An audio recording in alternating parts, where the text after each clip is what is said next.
ناظرین، کیا آپ جانتے ہیں کہ پاکستان، جس کو اسلامی جمہوریہ پاکستان کہا جاتا ہے، اس میں ایک ایسی انڈسٹری بھی ہے جہاں پر پاکستان کے 80% نوجوان مرد ہم جنس پرست ہیں۔ جی ہاں،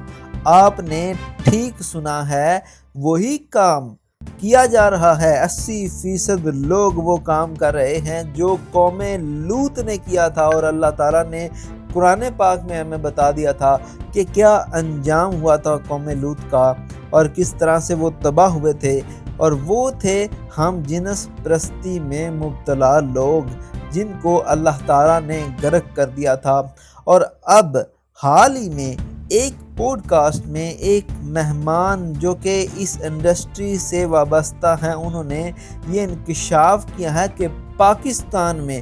80% لوگ جو ہیں فیشن انڈسٹری میں وہ ہم جنس پرستی کا شکار ہیں۔ جی ہاں ناظرین،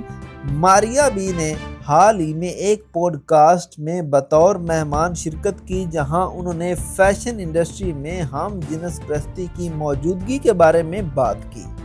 انہوں نے بتایا کہ میں تب تک خاموش تھی جب یہ معاملات لوگ اپنے گھروں تک محدود رکھ رہے تھے، لیکن جیسے ہی اس کی جو ہے وہ تشہیر کرنا شروع کر دے گی، جیسے ہی اس کو ایک صحیح عمل ڈکلیئر کرنا شروع کر دیا گیا، یعنی کہ یہ لوگ جو ایسا کر رہے تھے وہ دوسروں کو بھی ترغیب دینا جب شروع ہو گئے کہ یہ کام جائز ہے، اس کو کیا جا سکتا ہے، تب میں نے اس کے خلاف آواز بلند کی۔ اور چونکہ انہوں نے کہا کہ اللہ تعالیٰ نے قرآن پاک میں تقریباً 27 بار قوم لوط کا ذکر کیا ہے، لیکن بدقسمتی سے ہمارے معاشرے میں لوگ ہم جنس پرستی کے مسئلے کو چھوٹا اور غیر اہم سمجھتے ہیں۔ ماریا بھی نے مزید کہا کہ یہ لوگ حقائق کو توڑ مروڑ کر معاشرے میں ہم جنس پرستی کو پھیلا رہے ہیں اور ہماری نسلوں کو برباد کر رہے ہیں، تو اس لیے میں نے اس کے خلاف آواز اٹھانا ضروری سمجھا۔ انہوں نے یہ بھی کہا کہ مجھ پر ہم جنس پرستی کے خلاف بات کرنے پر بہت تنقید ہوتی ہے، لیکن مجھے اس سے بالکل فرق نہیں پڑتا، کیونکہ میرا ضمیر مطمئن ہے کہ میں صحیح کام کر رہی ہوں اور اللہ کی رضا کے لیے کام کر رہی ہوں۔ دوستو، آپ خود اندازہ لگا لیں کہ ایک وہ ملک جو لا الہ الا اللہ محمد رسول اللہ صلی اللہ علیہ وسلم کے نعرے پر جو ہے وہ قیام میں آیا،